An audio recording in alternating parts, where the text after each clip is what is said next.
ಟೀಮ್ನಿಂದ ಅಂದರೆ ಕಾಂಗ್ರೆಸ್ನಲ್ಲಿರುವ ಮತ್ತೊಂದು ಗುಂಪಿನಿಂದ ಯಾವುದಾದ್ರೂ ಸಮಾವೇಶಗಳು ಈ ರೀತಿಯಾಗಿ ನಡೆಯುತ್ತಾ ಗೊತ್ತಿಲ್ಲ, ಕುತೂಹಲ ಮೂಡಿಸ್ತದೆ. ಆದರೂ ಕೂಡ ಆಗ್ಬೋದು, ಕಾದ್ ನೋಡೋಣ. ಇನ್ನು ಮುಂದಿನ ಸುದ್ದಿಯನ್ನು ಗಮನಿಸ್ತಾ ಹೋಗೋದಾದ್ರೆ, ವಿಶೇಷ ಅಧಿವೇಶನದ ಬಳಿಕ ಸಿದ್ದರಾಮಯ್ಯ ಫುಲ್ ಆಕ್ಟಿವ್ ಆಗಿದ್ದಾರೆ.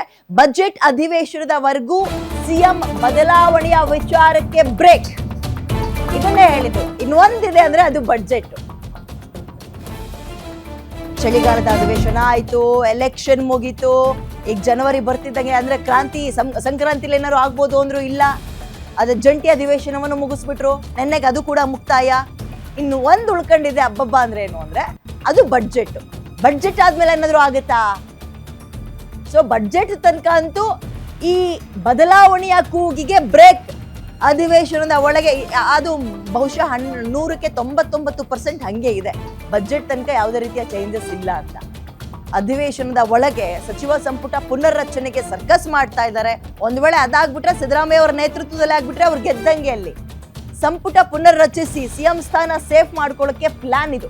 ಹಲವು ದಿನಗಳಿಂದ ಕ್ಯಾಬಿನೆಟ್ ರೀಶಫಲ್ ಬಗ್ಗೆ ಸಿಎಂ ಚರ್ಚೆ ಮಾಡ್ತಾ ಇದ್ದಾರೆ. ಸಚಿವ ಸಂಪುಟ ಪುನರ್ರಚನೆಗೆ ಹಿರಿಯ ಶಾಸಕರು ಒತ್ತಡ ಹಾಕ್ತಾ ಇದ್ದಾರೆ ಸಿಎಂಗೆ, ನಮಗೂ ಅವಕಾಶ ಕೊಡಬೇಕು ಅಂತ. ಸೊ ಈಗ ಹೈಕಮಾಂಡ್ ಮಟ್ಟದಲ್ಲಿ ದೊಡ್ಡ ಲಾಬಿ ಆಗ್ತಾ ಇದೆ. ಸಿದ್ದರಾಮಯ್ಯ ಪರವಾಗಿ ಸಚಿವ ಸ್ಥಾನಕ್ಕೆ ಹಿರಿಯ ಶಾಸಕರು, ಅಂದ್ರೆ ಸಿದ್ದರಾಮಯ್ಯ ಪರ ನಿಂತು ಸಚಿವ ಸ್ಥಾನಕ್ಕೆ ಹಿರಿಯ ಶಾಸಕರು ಲಾಬಿ ಮಾಡ್ತಾ ಇದ್ದಾರೆ.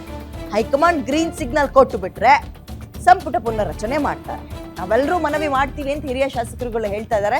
ಏನ್ ಗೊತ್ತಾ, ಒಂದು ಈಗ ಸರ್ಕಾರ ಬಂದ್ 2.5 ವರ್ಷ ಆಗ್ತಿದ್ದಂಗೆ ಯಾರಿಗೆಲ್ಲ ಅವಕಾಶ ಕೊಡಕ್ಕಾಗಿರ್ಲಿಲ್ಲ ಅವರಿಗೆ ಅವಕಾಶ ಮಾಡ್ಕೊಡ್ತಾರೆ, ಪುನರ್ ರೀಶಫಲ್ ಮಾಡ್ತಾರೆ. ಸುಮ್ಮನೆ ಬಂದು ಬೆಂಚ್ ಬಿಸಿ ಮಾಡಿ ಹೋಗ್ತಿರ್ತಾರಲ್ಲ, ನಾವು ಮಿನಿಸ್ಟ್ರು ಅನ್ಕೊಂಡು ಗೂಟದ ಕಾರಲ್ಲಿ, ಅಂಥವ್ರುಗಳಿಗೆ ಕೋಕ್ ಕೊಟ್ಟು ಅಥವಾ ಇನ್ನೊಂದೇನಾದ್ರು ತೀರಾ ಹಠ ಇಟ್ಕೊಂಡು ಕೂತಿರುವಂಥವ್ರಿಗೆ ಅವಕಾಶ ಮಾಡಿಕೊಡೋದು ಆಗ್ತಾ ಇರುತ್ತೆ, ರೀಶಫಲ್ ಮಾಡ್ತಾರೆ. ಬಟ್ ಇವಾಗ ನೋಡಿ ಆಗಿಲ್ಲ, 3 ವರ್ಷ ಆಗ್ತಿದ್ರು. ಸೊ ಹಾಗಾಗಿ ಸಿದ್ದರಾಮಯ್ಯ ಅವರು ನಾನು ಸಚಿವ ಸಂಪುಟ ಪುನರ್ರಚನೆ ಮಾಡಲೇಬೇಕು ಅನ್ನುವ ಜಿದ್ದಿಗೆ ಬಿದ್ದಿದ್ದಾರೆ. DK ಶಿವಕುಮಾರ್ ಅದಕ್ಕೆ ಅಡ್ಗಾಲ್ ಹಾಕಿದ್ದಾರೆ ಎನ್ನುವ ಸುದ್ದಿ. ನಿಗಮ ಮಂಡಳಿಗಳ ವಿಚಾರ ಮೊನ್ನೆ ನೋಡಿದ್ರಲ್ಲ ಏನಾಯ್ತು ಅಂತ, ಇರೋರನ್ನ ಮುಂದುವರಿಸ್ತಾ ಇದ್ದಾರೆ ಸದ್ಯಕ್ಕೆ. ಹಂಗೆ ನೋಡೋದಾದ್ರೆ ನಿಗಮ ಮಂಡಳಿಗಳಲ್ಲಿ ಹೆಂಗೆ ಅಂದ್ರೆ ಸಚಿವ ಸ್ಥಾನ ಕೊಡೋಕ್ಕಾಗಲಿಲ್ಲ ಅಂದ್ರೆ ಅಟ್ಲೀಸ್ಟ್ ನಿಗಮ ಮಂಡಳಿ ಅಧ್ಯಕ್ಷರನ್ನಾಗಿ ಮಾಡಿ ಸ್ವಲ್ಪ ಸಮಾಧಾನ ಮಾಡೋದು. ಅದು ಒಂದು ಸಚಿವ ಸ್ಥಾನದ ತೂಕವೇ ಇರುತ್ತೆ. ಇರ್ರಪ್ಪ ನೀವು ಇಲ್ಲೇನಾದ್ರು ಕೆಲಸ ಮಾಡ್ಕೊಂಡಿರ್ರಿ ಅಂತ ಸಮಾಧಾನ ಕೊಟ್ಟಿದ್ರು, ಅದನ್ನು ಮುಂದುವರಿಸ್ತಾ ಇದ್ದಾರೆ. ಅಲ್ಲೂ ಬದಲಾವಣೆಗಳಿಲ್ಲ ಹಂಗೆ ನೋಡೋದಾದ್ರೆ. ಸೊ ಈಗ ಬಜೆಟ್ ಅಧಿವೇಶನ ಮುಗಿತಾ ಇದ್ದಂತೆ ಸಚಿವ ಸಂಪುಟ ಪುನರ್ರಚನೆ ಫಿಕ್ಸ್ ಅಂತ ಇದ್ದಾರೆ. DK ಶಿವಕುಮಾರ್ ಅವರ ತಂತ್ರ ಏನಾಗಿರುತ್ತೆ ಅದಕ್ಕೆ ಹಾಗಾದ್ರೆ? ಇದು ಕೂಡ ಕುತೂಹಲವೇ.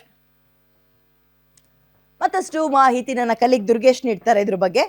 ದುರ್ಗೇಶ್, ಸಚಿವ ಸಂಪುಟ ಪುನರ್ರಚನೆ ಯಾರ ನೇತೃತ್ವದಲ್ಲಿ ಆಗುತ್ತೆ ಅನ್ನೋದು ಮ್ಯಾಟರ್ ಆಗುತ್ತೆ. DK ಶಿವಕುಮಾರ್ ಅವರು ಈಗಲೇ ಸಿದ್ದರಾಮಯ್ಯ ಅವರ ನೇತೃತ್ವದಲ್ಲಿ ಸಚಿವ ಸಂಪುಟ ಪುನರ್ರಚನೆ ಮಾಡೋಕೆ ಬಿಡ್ತಾರೆ ಅಂತ ಅನ್ಸುತ್ತಾ? ಅವರ ಸ್ಟ್ರಾಟಜಿ ಏನಾಗಿರ್ಬೋದು? ಸಿದ್ದರಾಮಯ್ಯ ಅವರು ಅವರ ನೇತೃತ್ವದಲ್ಲಿ ಸಂಪುಟ ಪುನರ್ರಚನೆ ಮಾಡೋಕೆ ಅವರ ಸರ್ಕಸ್ ಏನು? ಡೀಟೇಲ್ಸ್ ಕೊಡ್ತಾ ಹೋಗೋದಾದ್ರೆ. ಖಂಡಿತ ವಿದ್ಯಾ, ನೀವು ಹೇಳಿದಂತೆ CM Siddaramaiah, DCM DK Shivakumar ಅವರ ನಡುವೆ CM ಬದಲಾವಣೆಯ ವಿಚಾರ ಯಾವ ರೀತಿ ಪಟ್ಟ ಆಗ್ತಿದೆ. ಅದ್ರ ಜೊತೆಗೆ DK ಶಿವಕುಮಾರ್ ಹಠ ಬಿಡ್ತಾ ಇಲ್ಲ, ಸಿದ್ದರಾಮಯ್ಯನವರು ಪಟ್ಟವನ್ನು ಬಿಟ್ಟುಕೊಡ್ತಾ ಇಲ್ಲ. ಯಾವುದೇ ಕಾರಣಕ್ಕೂ ಕೂಡ ಈ ಅವಧಿಯನ್ನು ನಾನೇ ಪೂರೈಸ್ತೀನಿ ಅನ್ನುವಂಥ ಅದನ್ನು ಸಿದ್ದರಾಮಯ್ಯನವರು ಹೇಳ್ತಿದ್ದಾರೆ. ಅದ್ರ ಜೊತೆಗೆ ಹೈಕಮಾಂಡ್ ಒಲವು ಮತ್ತು ಹೈಕಮಾಂಡ್ ನಿರ್ಧಾರ ಯಾವ ರೀತಿ ಇರುತ್ತೆ ಅನ್ನುವಂಥದ್ದು ಕೂಡ ಬಹಳ ಮುಖ್ಯ ಆಗುವಂಥದ್ದು. ಹೀಗಾಗಿ ಬಜೆಟ್ವರೆಗೆ ಯಾವುದೇ ರೀತಿಯಾದಂಥ ಬದಲಾವಣೆ ಇಲ್ಲ ಅನ್ನುವಂಥದ್ದು ಈಗಾಗಲೇ ಸ್ಪಷ್ಟವಾಗಿದೆ. ಹೀಗಾಗಿ ಬಜೆಟ್ ಒಳಗೆ ಸಚಿವ ಸಂಪುಟ ಪುನರ್ರಚನೆಯನ್ನು ಮಾಡೋ ಮೂಲಕ CM ಸಿದ್ದರಾಮಯ್ಯ ತಮ್ಮ ಒಂದು ಸ್ಥಾನವನ್ನು ಭದ್ರಪಡಿಸ್ಕೊಳ್ಳೋದಕ್ಕೆ ಈಗ ಮುಂದಾಗ್ತಿರುವಂಥದ್ದು. ಒಂದು ಕಡೆ ಬಜೆಟ್ ತಯಾರಿಯನ್ನು ಆರಂಭಿಸಿದ್ದಾರೆ, ಇತ್ತ ಸಚಿವ ಸಂಪುಟ ಪುನರ್ರಚನೆಗೂ ಕೂಡ ಕೆಲವೊಂದಿಷ್ಟು ಕಸರತ್ತನ್ನು CM ಸಿದ್ದರಾಮಯ್ಯ ಮಾಡ್ತಿರುವಂಥದ್ದು. ಜೊತೆಗೆ CM ಸಿದ್ದರಾಮಯ್ಯ ಅವರ ಸಚಿವ ಸಂಪುಟದಲ್ಲಿ ಯಾರೆಲ್ಲ ಇರಬೇಕು ಅನ್ನುವಂಥದ್ದು ಕೂಡ ಚರ್ಚೆ ಆಗ್ತಾಯಿದೆ. ಹೀಗಾಗಿ ಹಿರಿಯ ಶಾಸಕರೆಲ್ಲರೂ ಕೂಡ ಇದೊಂದು ಬಾರಿ ನಮಗೆ ಅವಕಾಶ ಮಾಡಿಕೊಡಿ, ನಮ್ಮನ್ನು ಸಚಿವರನ್ನಾಗಿ ಮಾಡಲೇಬೇಕು ಅನ್ನುವಂಥ ಪಟ್ಟನ್ನು ಹಿಡಿದಿರುವಂಥದ್ದು CM ಸಿದ್ದರಾಮಯ್ಯ ಅವರಿಗೆ ಹೈಕಮಾಂಡ್ ಮೂಲಕ ಒತ್ತಡವನ್ನು ಹಾಕುವಂಥ ಕೆಲಸವನ್ನು ಒಂದು ಕಡೆ ಮಾಡ್ತಾ ಇದ್ದಾರೆ. CM ಸಿದ್ದರಾಮಯ್ಯ ಮುಂದುವರಿಬೇಕು ಅನ್ನೋ ನಿಟ್ಟಿನಲ್ಲೂ ಕೂಡ ಸಿದ್ದರಾಮಯ್ಯ ಅವರ ಪರವಾಗಿ ಹೈಕಮಾಂಡ್ಗೆ ಲಾಬಿಯನ್ನು ಮಾಡ್ತಿರುವಂಥದ್ದು. ಹೀಗಾಗಿ ಹಿರಿಯ ಶಾಸಕರೆಲ್ಲರೂ ಕೂಡ ಅಂದರೆ ಬಹಳಷ್ಟು ಅಂದರೆ 7 ಬಾರಿ 8 ಬಾರಿ ಶಾಸಕರಾಗಿದ್ದವರಿಗೆ ಈ ಬಾರಿ ಸಚಿವ ಸಂಪುಟದಲ್ಲಿ ಅವಕಾಶ ಸಿಕ್ಕಿಲ್ಲ, ಅಂಥವ್ರಿಗೆ ಅವಕಾಶ ಮಾಡಿಕೊಡ್ಬೇಕು ಅನ್ನುವಂಥ ನಿಟ್ಟಿನಲ್ಲಿ ಈಗ ಚರ್ಚೆ ಆಗ್ತಿರುವಂಥದ್ದು. ಪ್ರಮುಖವಾಗಿ ಬಜೆಟ್ ಅಧಿವೇಶನ ಆಗೋದ್ರೊಳಗೆ ಸಚಿವ ಸಂಪುಟಕ್ಕೆ ನಾವೆಲ್ಲರೂ ಸೇರಬೇಕು, ಸಚಿವ ಸಂಪುಟ ಪುನರ್ರಚನೆ ಆದರೆ ನೀವು ಸೇಫ್ ಆಗ್ತೀರಾ, ನಮಗೊಂದು ಅವಕಾಶ ಸಿಗುತ್ತೆ ಅನ್ನೋಂಥ ಲೆಕ್ಕಾಚಾರದಲ್ಲಿ ಹಿರಿಯ ಸಚಿವರಾಗಿರುವಂಥ RV ದೇಶಪಾಂಡೆ ಆಗಿರ್ಬೋದು, BR ಪಾಟೀಲ್, ಬಸವರಾಜ ರೆಡ್ಡಿ, ಜೊತೆಗೆ TB ಜಯಚಂದ್ರ ಸೇರಿದಂತೆ ಹಲವಾರು ಶಾಸಕರು CM ಅವರ ಮೇಲೆ ಒತ್ತಡ ಹೇರುವಂಥ ಕೆಲಸವನ್ನು ಮಾಡ್ತಿದ್ದಾರೆ. ಇದಕ್ಕೆ ಪ್ರತಿಯಾಗಿ DK ಶಿವಕುಮಾರ್ ಅವರ ತಂಡ ಕೂಡ ಯಾವ ರೀತಿ ಕೌಂಟರ್ ಕೊಡುತ್ತೆ ಅನ್ನೋದು ಬಹಳ ಮುಖ್ಯ ಆಗ್ತಿದೆ. ಹೈಕಮಾಂಡ್ ನಾಯಕರನ್ನು ಅವರು ಕೂಡ ಭೇಟಿ ಆಗ್ತಿದ್ದಾರೆ.